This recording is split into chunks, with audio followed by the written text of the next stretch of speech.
Tunatoa wito kwa wanasiasa na watu wote wanaohusika katika kuandaa, kunadi sera zinazotafuta kushika madaraka kuwa na hofu ya Mungu.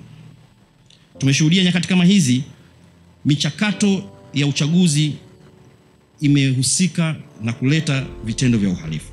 Tunataka kutumia fursa hii, Askofu Mkuu aliponipa pete alisema usilani, basi kukemea vikali watu wote na vitendo vyote vya kihalifu vinavyofanyika kudhuru maisha ya binadamu kwa udhuru, for the excuse wa mambo ya kisiasa.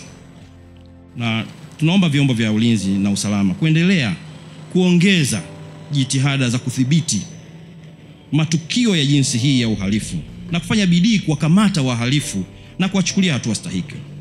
Aidha, ufafanuzi wa haraka na taarifa sahihi zinapotolewa kwa wakati huwa tiba kubwa na kuondoa taharuki na sintofahamu miongoni mwa wanajamii.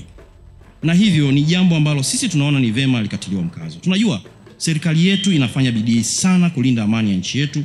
Ndio maana tunapokemea vikali vitendo vya uhalifu kama vile kupigwa kwa Padre Charles Kitima, katibu mkuu wa Baraza la Maaskofu Katoliki, na kuripotiwa kwa kutoonekana kwa ndugu Mdude Mpalauka Nyagali, tunabaki na tumaini moja kwamba vyombo vyetu vya ulinzi na usalama vipo kazini na majibu ya sintofahamu hizi na nyingine zinazofanana na hizi yatapatikana, lakini yatapatikana pia kwa wakati.